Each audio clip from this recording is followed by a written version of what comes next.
This was one of the most difficult videos I've made. Turns out, it's way easier to come up with and find depressing facts instead of uplifting ones. But anyway, here are at least 10 minutes of geography and culture facts to help you ignore the world's problems. On May 11, 1942, a British Navy ship was sunk by a German U-boat off Ocracoke Island, North Carolina. 4 sailors are buried there in a small cemetery known as Forever England, a plot of land leased to the UK in perpetuity. Each spring, locals, US and British military, and even Canadian forces gather for a ceremony with bagpipes, a 21-gun salute, and a reading of the crew list. Bojangles, a US-based fast food chain known for its Southern-style fried chicken, buttermilk biscuits, seasoned fries, and sweet tea, has hundreds of locations across the southeastern United States. It currently has just 2 international locations. Both are located on Roatan Island, Honduras. Since the time of this World War II era map, which showed malaria as widespread across much of the world, the disease has been eliminated in over 40 countries.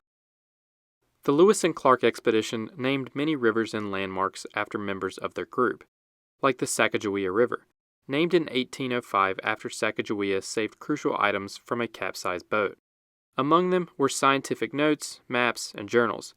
Had they been lost, the entire mission's purpose could have failed. In that moment, Sacagawea didn't just save supplies, she may have saved the legacy of the expedition itself. Another is Pompey's Pillar in Montana, named after Sacagawea's infant son, who William Clark nicknamed Pompey.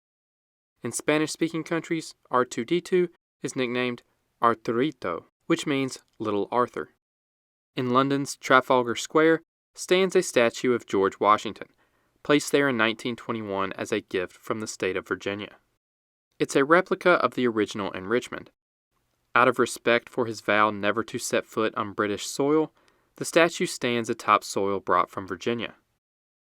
8 countries now generate 99% or more of their electricity from renewable energy: Albania, Bhutan, Ethiopia, Iceland, Nepal, Paraguay, and Norway. Most rely heavily on hydropower, with some also using geothermal and other clean sources. I think this is an uplifting fact, but Japan burns much of its trash to save space and uses the leftover ash to build artificial islands, especially in Tokyo Bay. One of these islands is home to Tokyo Disneyland. Elk once roamed much of eastern North America, but the native eastern elk went extinct in the 1800s due to overhunting and habitat loss.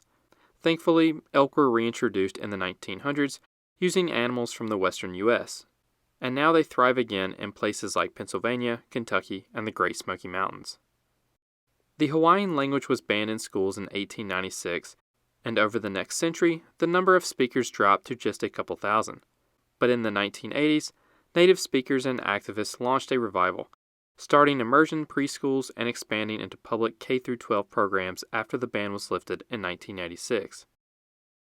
Hawaiian was also made an official state language in 1978. Today, about 27,000 people in Hawaii speak or understand Hawaiian. After forced removal and years of assimilation, the Cherokee language was in danger of disappearing. But in the 1800s, one man, Sequoyah, spent years creating a writing system for Cherokee. His syllabary not only sparked a literacy boom, bringing the Cherokee Nation to nearly 100% literacy within 25 years, higher than surrounding settlers, but also helped unite a divided Cherokee people.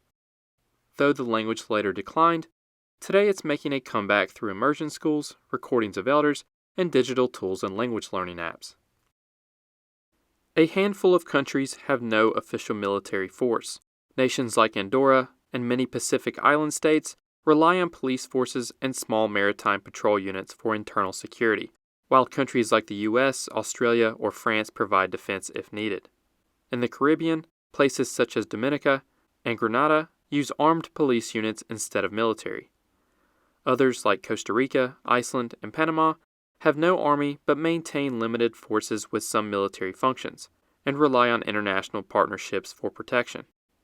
Vatican City also has no standing army. It maintains the Swiss Guard for the Pope's protection, while Italy informally handles its defense. This one may not be a geography or culture fact, but still kind of cool.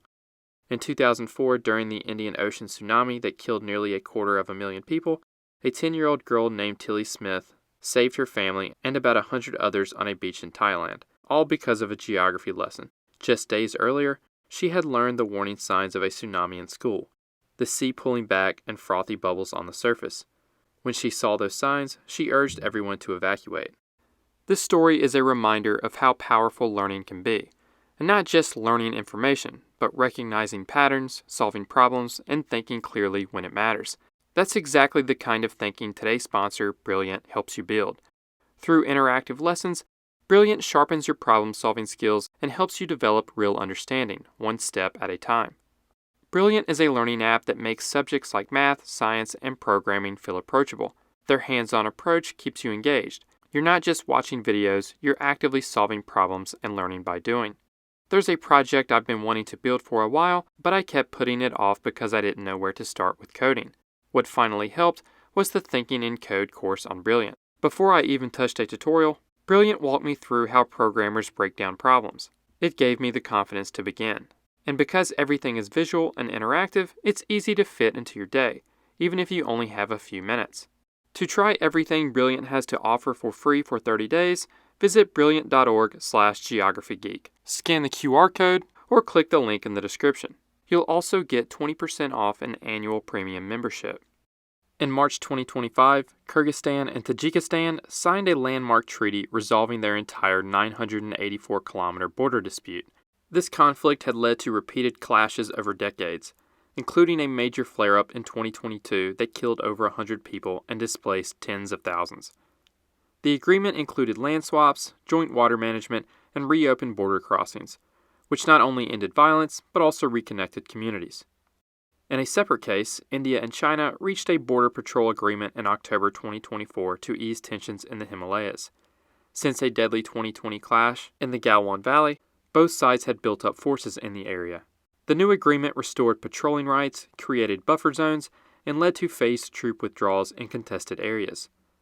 While it didn't settle all disputes, it significantly lowered the risk of military conflict between the two nuclear powers. It also allowed diplomatic and trade talks to resume, which had been frozen for years.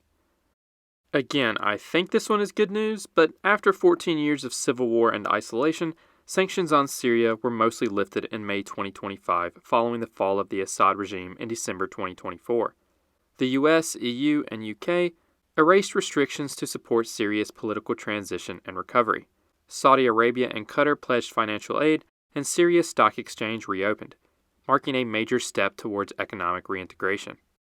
In 1988, wildfires burned about 36% of Yellowstone National Park, and many believe the park was permanently damaged. But within months, new plant life began to emerge. The recovery surprised the public and reshaped how wildfires are understood. It showed that fire can renew ecosystems, that nature is resilient, and that not all fires need to be suppressed. Cambodia has made some big improvements to clean water access in recent years. From 2018 to 2023, the amount of clean water produced went up by 32%, and the number of homes with clean water rose by 66%. Over 85% of the population now have access. Major new water projects are adding even more capacity, especially for people in cities and poor communities. Cambodia's goal is to provide clean water to everyone by 2030. Formosa, Argentina, and Taiwan, once called Formosa, are nearly exact opposites on the globe. In 2008, Swansea, a city in southern Wales, put up a bilingual road sign with a major mistake. The English part correctly said, "No entry for heavy goods vehicles, residential site only," but the Welsh translation read, "I am not in the office at the moment. Send any work to be translated." It turned out the council had emailed a translator and accidentally used their out-of-office auto-reply as the official translation. The sign was installed before anyone caught the error. This map from Our World Data shows how dramatically life expectancy has increased around the world since 1800. At that time, the global average was just 29 years. By 1950, it had risen to 46, and by 2015, it reached 71. Africa improved from 26 years in 1800 to 61 in 2015, Asia from 28 to 72, Europe from 34 to 78, and the Americas from 35 years to 80. In the 1830s, Sweden planted an oak forest on the island of Visingsö. The trees were carefully managed for nearly 150 years. but by the time they matured in the 1970s, wooden ships were long obsolete. The Navy no longer needed the wood, so the forest remained. Sweden's forest cover has doubled in the last 100 years. Global literacy has improved greatly over the past century, rising from below 25% in 1900 to over 87% today.